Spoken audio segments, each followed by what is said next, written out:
Today, I'm thinking about the time that I took my boyfriend to his first ever Grateful Dead adjacent concert. I say adjacent because this was in October of 1999, so this was about 4 years after Jerry Garcia died. But if you know anything about the Dead's music, the music never stops. Like the individual members keep going and going with their own side projects. They've been doing that for a long time now. And that included Phil Lesh, who was a founding member and the bass player and just a beautifully classically trained musician. And he was there with his side project, Phil Lesh and Friends, where he would tour the country with different musicians from all walks of life. And on this particular weekend, he was doing some shows at the Fillmore on Colfax Avenue in Denver. With members of Little Feat. And I was really excited.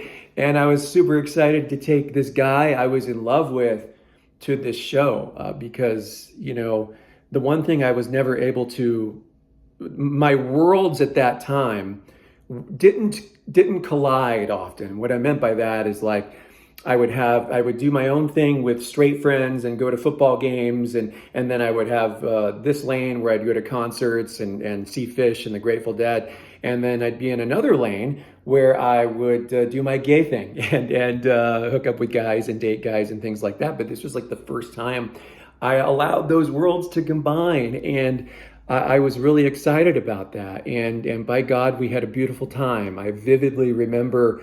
We dropped ecstasy that night, and we held each other tight while Phil and the band were playing a Dark Star jam into Dixie Chicken, the Little Feat classic, back into Dark Star, and it just blew my mind. It blew everyone's mind. It blew my boyfriend's mind, and I just thought, wow, what a treat that this music provides us. Right, it allows people to be brought together, and I will forever have that memory etched in my heart and in my soul. And it's because of Phil Lesh, and it's because of the band that he played with for so long, the Grateful Dead.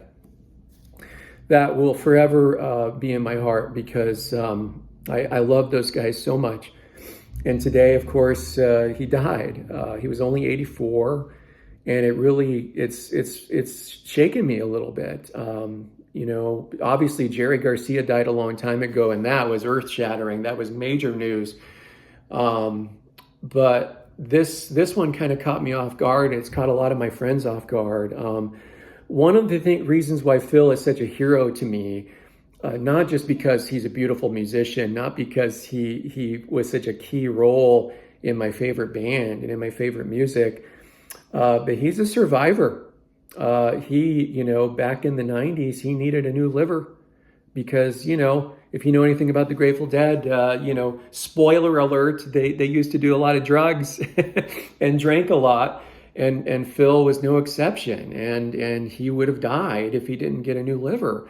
And sure enough, he got a liver, and from that liver transplant, and from that day forward, every time he took the stage at a show, he reminded folks about the boy who saved his life, how he got this liver transplant, and urged people to be organ donors. And I just thought that was so beautiful. And it was one of the things that I really admired about Phil and his story. Phil, he was lucky to have a second chance at life. And so he took care of himself, right? So gone are the days of the heavy drugs and the heavy drinking, because now he has another chance at life. And that's another area where I relate to Phil a lot.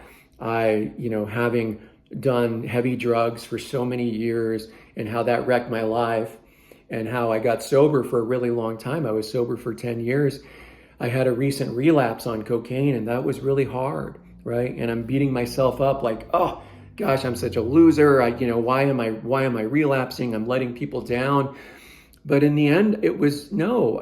I decided, you know what? I have another chance here. I survived this relapse, and I'm going to owe it to myself to keep going forward, because not everyone gets that chance, and that's a lesson that I learned from Phil Lesh, right? When you have that chance, take it, because you don't know when you're going to have another one, and We're all going to miss you, Phil. I'm going to miss you. I love you. And thank you for everything that you did, for all the fans who love you just like I do.